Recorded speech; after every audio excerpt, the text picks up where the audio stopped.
राम जी के जैसा कोई दूसरा करुणावान नहीं है, न हुआ न हो सकता, भूतो न भविष्यति। भगवान बहुत करुणावान। एक कथा हम आपको बताते हैं। राम सेतु का पुल बन रहा था, बानर भालू बड़े बड़े बंदर शिलाएं लेकर के जा रहे हैं। एक गिलहरी अपने शरीर में समुद्र किनारे की रेती फंसा करके ले जाती और पत्थरों के बीच जाकर शरीर को फड़फड़ा करके फिर आ जाती। बंदर जितने पत्थर डालते वो गिलहरी अपने शरीर में पहले लौटती, जितनी रेती शरीर में फंस जाती वो जाकर पत्थरों के ऊपर जहां पुल बना रहे थे उनके ऊपर जाकर शरीर पर फड़फड़ा कर आ जाती। हनुमान जी ने देखा, एक गिलहरी एक तरफ हो जा, किसी बंदर के पांव के नीचे आ जाओगे मर जाओगे, भागो यहां से, या मत बीच बीच में हुदक फुदक करो। गिलहरी हनुमान जी को सुनकर दोनों हाथ ऐसे करके खड़ी हो गई, ऐसे हाथ कर लिए उसने, मानो कह रही हो क्या आप भर राम जी के काज में सेवा करोगे, हमारी नहीं लगेगी। हनुमान जी बोले लगेगी तो, पर तुम बीच बीच में फुदक फुदक मत करो, सेवा भी करनी तो एक आध कोने में करो, और तुम्हारी सेवा से होना भी क्या है। गिलहरी नहीं मानी, गिलहरी बार बार जावे वही काम बार बार करे, सेवा करने लगी। एक बार हनुमान जी, उसी समय हनुमान जी एक शिला लेकर जा रहे थे, राम राम लिख रहे थे, नीचे देखा नहीं, सो हनुमान जी की दाहिने हाथ के अंगूठे से उसकी पूंछ दब गई, अब पूंछ दब गई सो घाव हो गया। तुरंत चिक चिक चिक चिक करती हुई वो गिलहरी दोनों हाथ जोड़कर खड़ी हो गई। हनुमान जी फिर डांट कर बोले, देखो हमने तुम्हें पहले रोका था, मान जाओ, नहीं मानी तो देखो क्या हाल हो गया।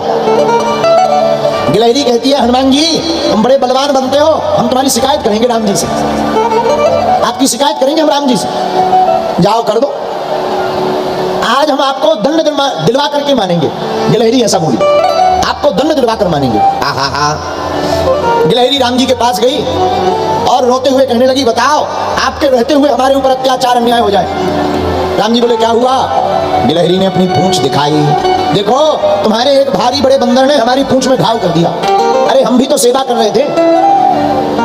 और दोनों हाथ जोड़कर राम जी के सामने गिलहरी खड़ी हो गई। राम जी को दया आ गई, राम जी ने अपने हाथ पर गिलहरी को लिया और 3 उंगलियां गिलहरी के ऊपर फेर दी। भगवान के हस्त का स्पर्श पाते ही गिलहरी का घाव ठीक हो गया। 3 उंगलियां राम जी ने जैसे ही गिलहरी के शरीर पर फेरी, सोई उन उंगलियों के निशान गिलहरी के शरीर पर पड़ गए। राम जी बोले तुमको कोई नहीं रोकेगा, हमने सील मोहर लगा दी। गिलहरी बोली हम ऐसे नहीं जाएंगे, पहले वो जो बड़ा वाला बंदर है ना उसको पहले दंड दो, अगर आप सत्यवादी हो, आपके दरबार में न्याय की जीत होती है तो पहले उस बंदर को दंड दीजिए। राम जी हंसने लगे, ले आओ कौन बंदर है। गिलहरी भागी भागी गई हनुमान जी के पास और दोनों हाथ ऐसे खड़े करके बोली, महाराज बड़े बलवान बनते हो, बहुत होशियार बनते हो, चलो तुम्हारी राम जी की अदालत में शिकायत हो गई है, अब तुमको दंड दिलवाना है, चलो हमारे साथ। हनुमान जी बड़े हंसे कि गिलहरी बड़ी परेशान कर रही है। हनुमान जी बोले चलो। हनुमान जी गए, राम जी को प्रणाम किया। राम जी बोले क्या बात है हनुमान जी, और तुमने गिलहरी को परेशान क्यों किया। हनुमान जी बोले सरकार ये बीच बीच में उथल पुथल कर रही थी, हमने इसे डांटा है। राम जी बोले बताओ गिलहरी तुम क्या उथल पुथल कर रही थी। तो गिलहरी बोली सरकार ये लोग पत्थर डालकर पुल बना रहे, और केवल पत्थर रहेंगे तो आपके चरण बड़े कोमल हैं, आपके चरण में चोट लग जाएगी, तो हम उन पत्थरों के बीच में जो गैप होता है, जगह होती, उस जगह में रेती भर रहे ताकि आपके चरण ना लगे, आपके चरणों में चोट ना लगे। हनुमान जी ये बात सुनकर गदगद हो गए, आंखों से अश्रुपात हनुमान जी के होने लगा। बोले भाई गिलहरी हो तुम बड़ी बुद्धिमान।